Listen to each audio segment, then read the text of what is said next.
Afternoon, everyone. We'll go ahead and get started. Thanks for making the trip up and over.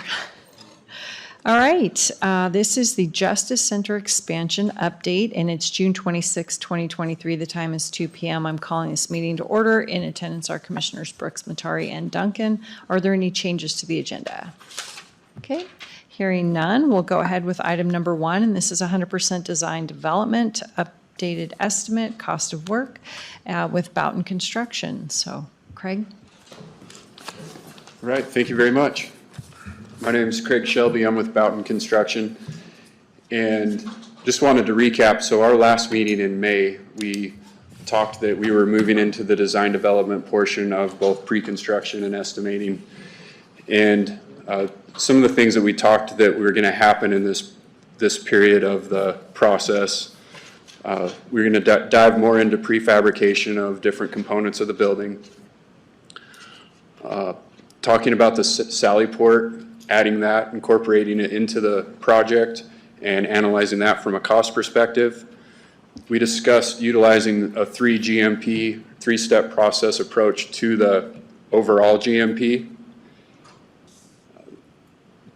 One of the first of those packages is earthwork, second structure, and then third would be the remainder of the project. And we needed to, one, today come with more certainty on the cost, and then in August have further certainty on that cost as we're looking at that three-phased approach to rolling out the GMP. And let's see, and those I think were the big things that we talked about. We discussed breaking ground in September, and I think the comment was made, it's like when you break ground, you're really committed. So as a board, we've got to be really comfortable and confident that we're going to hit this budget. So as we've worked through this process and prepared to come and present out today, that's been our focus, is those items that we were talking about in the last meeting. And as we roll into the cost of the work, today our presentation is built, number one, to talk about the budget, talk about these things we've been working through, and then looking forward, what does our schedule look like? What are our next steps? And then that final portion, we'll hand it over to Ken to talk about design progress, updated renderings, and what the layout of the building looks like. So, go to. So I'm going to bring your attention to the top right portion of this slide. This is our current target value design estimate update.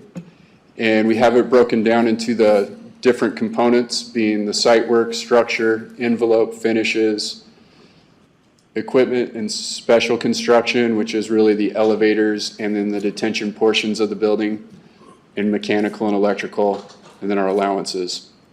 So today, as we've completed our estimates and gone through design development, the total construction budget that we're seeing is right at $34.8 million, which is very similar to what we had at the last meeting.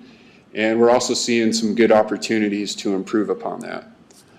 That number also includes, you can see in the bottom right, those following contingencies. And inflation and escalation, we divided those contingencies up on the work packages based on when they will bid.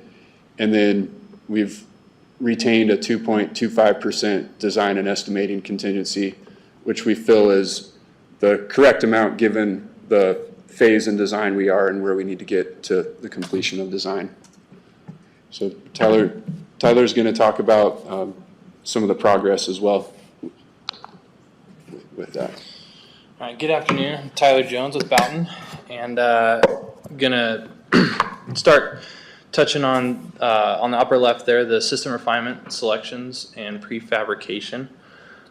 Just kind of working down that list. So earthwork, we've got just a better understanding of the site, of elevations, finished elevations, what's going on with utilities, and then engaging some trade partners for budgets there. We've got a really good understanding of what we're doing on the site.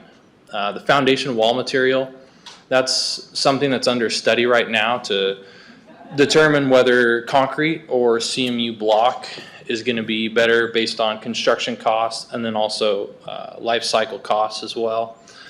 The cladding and storefront and curtain wall, there's a couple pieces to that. So storefront and curtain wall, we're looking at based on locations on the envelope of the building, what makes sense to be curtain wall, what makes sense to be storefront. And then the cladding piece of that, we're working through some different options as far as materials go. So if we jump down to the bottom left, you can see we've got this value engineer list. And this is stuff we're working through with the design team just to see, we've got this A, B, and C for different material types. We've got a couple different metal panel options and then an EIFS option. We could easily trim $1 million out of this budget just by changing type of metal panel or changing material to EIFS. So that's something that we're exploring as well. The interior finishes, that's really budget driven at this point. There hasn't been finalized design for the interior, so we're trying to set responsible budgets that then we can drive the design toward. The elevators, we've gotten some responsible budgets there. Same with mechanical, electrical, which includes plumbing, fire sprinkler, and then I'll also at the same time touch on detention. We've reached out to a lot of local North Idaho trade partners. We've gotten responsible budgets, especially in the mechanical, electrical arenas. We had good schematic design narratives. Those have now been incorporated into the DD documents, and those budgets have held really well based on trade partner input. And then the detention piece, again, we've got local trade partner input for that, and it also goes into what we're exploring with prefabrication options. So we're looking at prefabricated detention walls, ceiling systems. At the same time, we're looking at, jumping back to cladding, if we can prefabricate wall panels, do that to save on some time. Little things that we can do is from a prefabrication standpoint, like doors, frames, and hardware, getting all the hardware on doors before those show up to be hung, sinks, getting all the, the faucets and drains ready to go on sinks so we can just plug and play when those show up. So a lot of little things from a prefabrication standpoint that we can do off-site to really help, just help the schedule from those trades. Market conditions and bidding outlook. Just to talk about this for a minute. So with a job this size, we're not seeing a lot in the $20 million and up range in the Spokane Coeur d'Alene area. There's not a lot of projects slated to go within the next 6 months. So from a standpoint of backlog with local trade partners, these guys are looking to fill that 2024 into 25 slot. And we think this job falls in a really attractive area for a lot of these trade partners that could result in a really good competitive process. Summer and fall, again, guys are looking to fill their backlog for the next year. And then we're seeing a lot of jobs in the 15 million and under market. It's very saturated right now. But again, that 20 million and up is really slim. And so a lot of trade partners are looking for good sized jobs to fill that backlog with. So we think this job is poised right now to get really good trade partner engagement, get really competitive bids, and we think that would set this up well for success. So I'll go ahead and turn things back over to Craig. Thanks, Tyler. Any questions before we move on from that slide?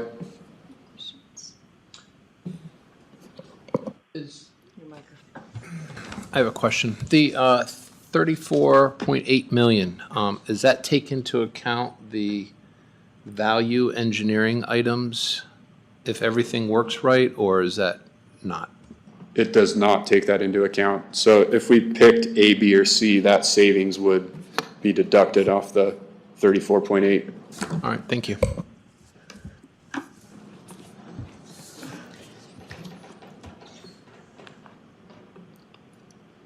So an update on the schedule. This is a snippet of the overall schedule that we've been showing in the meetings. And the next steps with work package number 1, earthwork utilities and the construction support, The design team is working on that package. It's due to us on July 14th. We'll put that out to bid from the 14th until August 18th. And then our goal is to have that GMP number ready for board approval on the 21st.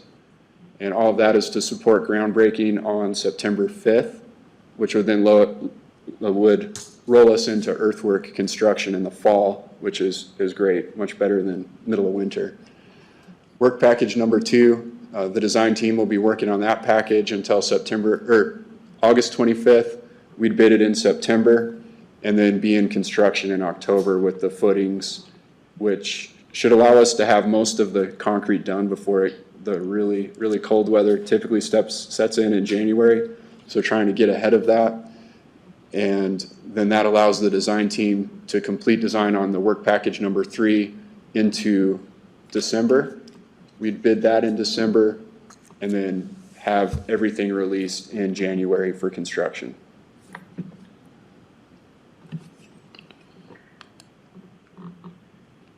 A little bit more detail on the work packages. We're targeting work package number 1, trade partner bid date of August 10th, estimated package of $5.5 million.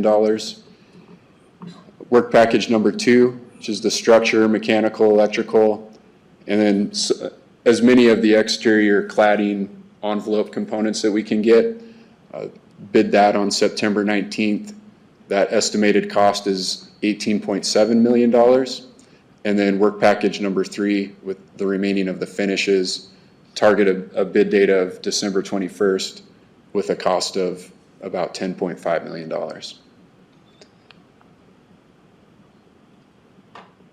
So we were trying to demonstrate with this slide, this 3-phased approach and what that looks like from a commitment perspective from the county.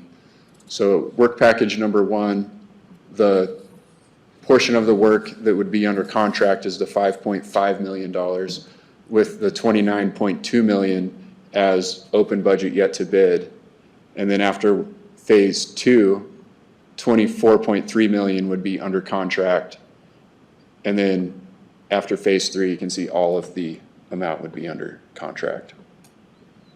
So just trying to give you a feel of how the money would flow into contract with this 3-phased approach. Can you go back to the last slide? Okay,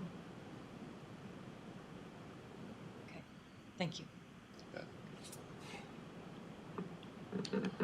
Hey, any other questions or? Okay, great. Well, I'll turn it over to Ken and team for update on design progress. Ken Gallegos, Lombard Conrad Architects. Just real quick, going through kind of how we updated the renderings and the look of the building. We had talked last time about how can we reduce some costs by changing the way the building looks to some effect. And I'm just going to briefly go through a couple of the items that we went through, kind of that value engineering process that you were asking about. Thanks. So we reduced the height of the parapet here, which saves some cost. We went through and kind of looked at what exterior materials are going to be on this.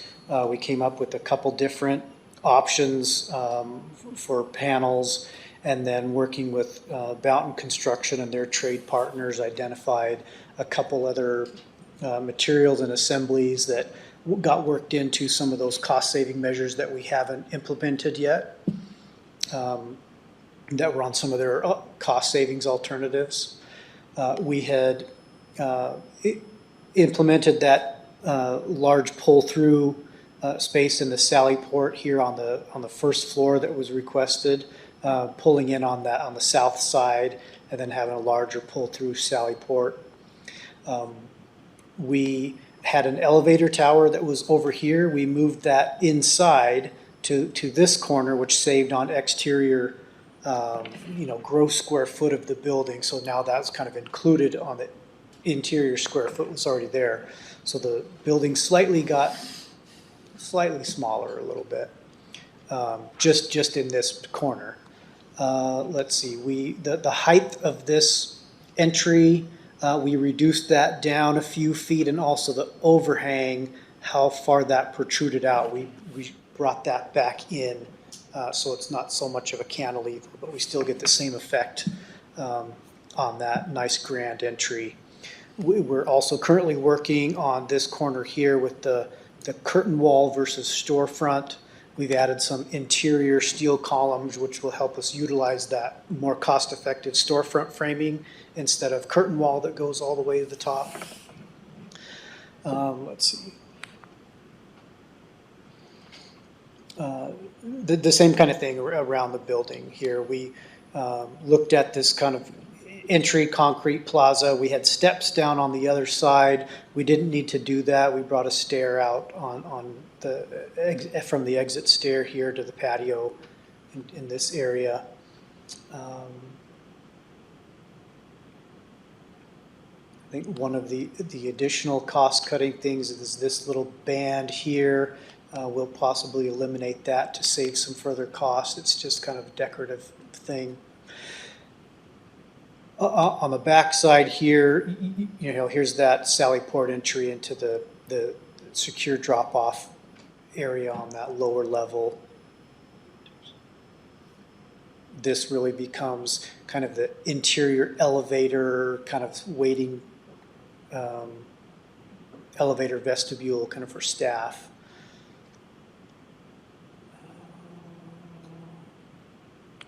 That's pretty much exterior wise, so we've updated those renderings to reflect all that. On the floor plans here, just real quick, we worked with all of the users groups again, kind of reviewing each of the layouts of the different spaces and kind of made sure that we had accommodated their requests for number of offices, and we moved a couple things around, in those coordination meetings with them. Some things here in the Sally Port, as far as, we had a temporary holding area that was a pass-through that they didn't really need, so we were able to eliminate that and add an additional holding cell on this lower level. Let's see, the next level up, which is the main security level. This is the main security entrance right here on the corner. So a lot of things that we've been working through was how this building is going to interface with the existing building, and what expansion joints that we need. And we looked at went through courtroom layout with the users groups, and also number of offices and how the layouts for the clerk over here on this side. The same thing back here, just kind of getting some more offices and restroom sizing appropriately. Courts floor, next floor up, same thing. Looking at the courtroom layout with the users group. We're currently, modifying the public restrooms a little bit. They're actually getting a little bit larger and using some of that space a little more efficiently. Incorporated, some of the dual restrooms for the jury rooms that was requested, and then kind of the third floor up, prosecuting attorneys really went through this a couple iterations with them on a number of offices and layout and where they wanted the certain offices at and where the open offices were. Like I said, we moved that stair tower, or not the stair tower, the elevator, the staff elevator over here into this corner, so there can be a secure staff entrance on one area. A lot of coordination with mechanical units and chase and roof drains and structure, all those things that come in design development. So we'll go back to a nice rendering to look at if you had any questions.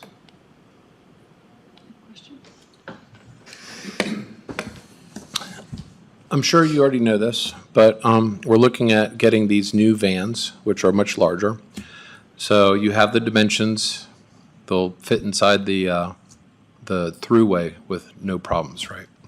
Yeah, that was part of the redesign of the whole pull-through sally port on the Okay. bottom, which was really based around the size of that vehicle. And we've had that information for a while. Okay, good. And coordinated heights of that vehicle with the overhead doors and the structure and all that. Okay, Is good. incorporated in the drawings now. And then the only other one is the defendants. Are they just going to go up the stairs to get to the So the in courtrooms? custody that are going in the holding areas, they have their own secure inmate elevator that they're transferred right up to the holding areas Okay. between the court. There's no mixing between public and in custody. They go right from out of the van into holding, their own elevator, right up to holding between the courts, and then into the courtroom. And then if they have to go back into holding, Yeah. then they go back down. I figured you thought it through, but it's the cheapest time to ask. Yeah. So, thanks. Okay. Thanks. So does that take care of your presentation and approval of design development documents? Yes, go back to you for next steps, right? Yeah, so I believe our ask today is to, on number 5, approval to proceed to construction documents and continue to proceed with our work package plan as we've laid out. Okay. So questions and thoughts on, well, first of all, the choices that we have to make, is that where we do that now? Because you listed those, the A, B, and C, the cuts. So those, let's see, let me go back.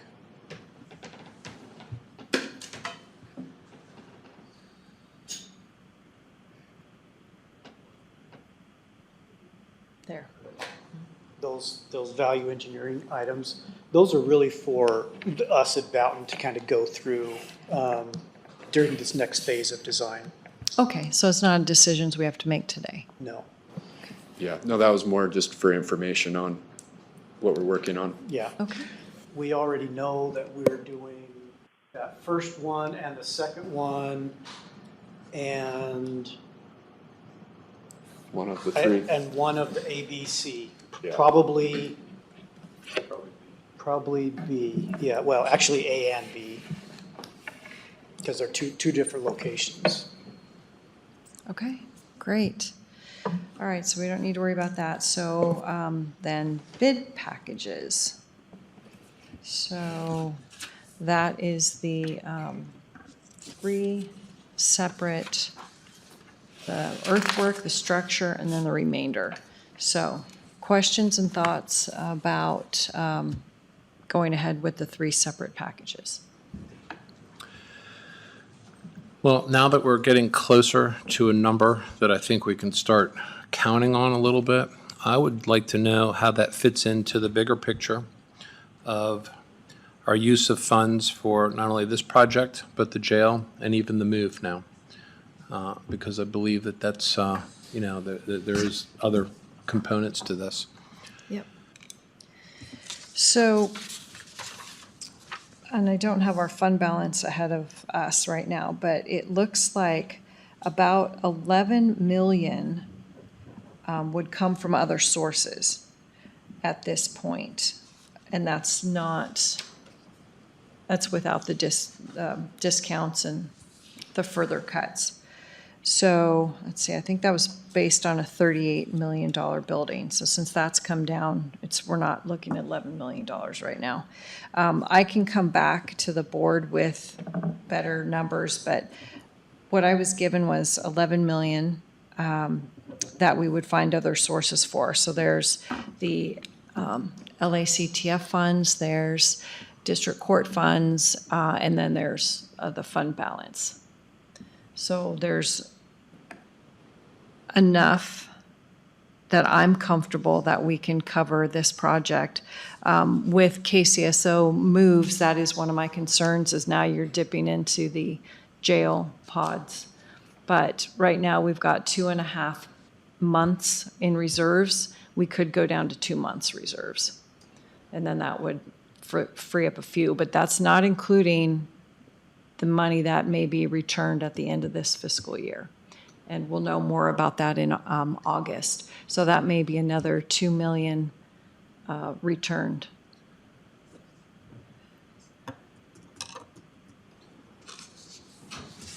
So if I understand correctly, we have enough, but we're cutting it close.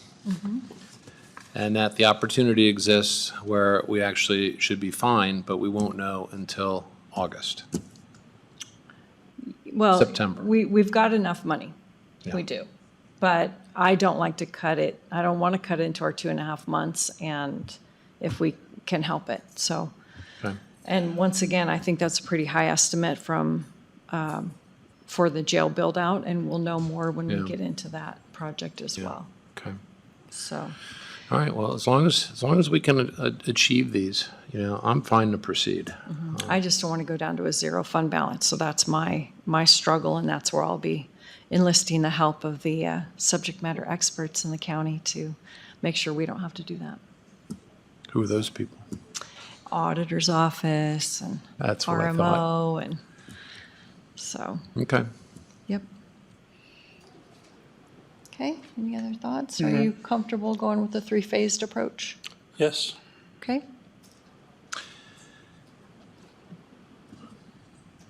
Item 3 or item 5? item 3. I move that we approve to develop and bid work packages during construction documents phases 1, 2, and 3. I second the motion. Bill Brooks, Aye. Commissioner Matari, Aye. Chair Duncan. Aye, thank you. All right, then item 5, approval to proceed to construction documents. I move that we approve to proceed to construction documents phases 1, 2, and 3. I second the motion. Bill Brooks, Aye. Commissioner Matari, Aye. Chair Duncan. Aye. All right, there is your direction, and pretty excited to move forward and keep bringing us those red numbers, and that will be really cool. Do we do item 4? Yes, that was the thing with LCA, moving through those, but it's not really an action item Got it. Okay. because the item 5 covers item 4. So, is that Alrighty. right? Okay, good. All right, I'll call for public comment. Anybody on the line? Anybody on the phone? Nope, and nobody in person. So, all right, 2:27, meeting adjourned. Thank you guys so much. Thanks for making the trip up.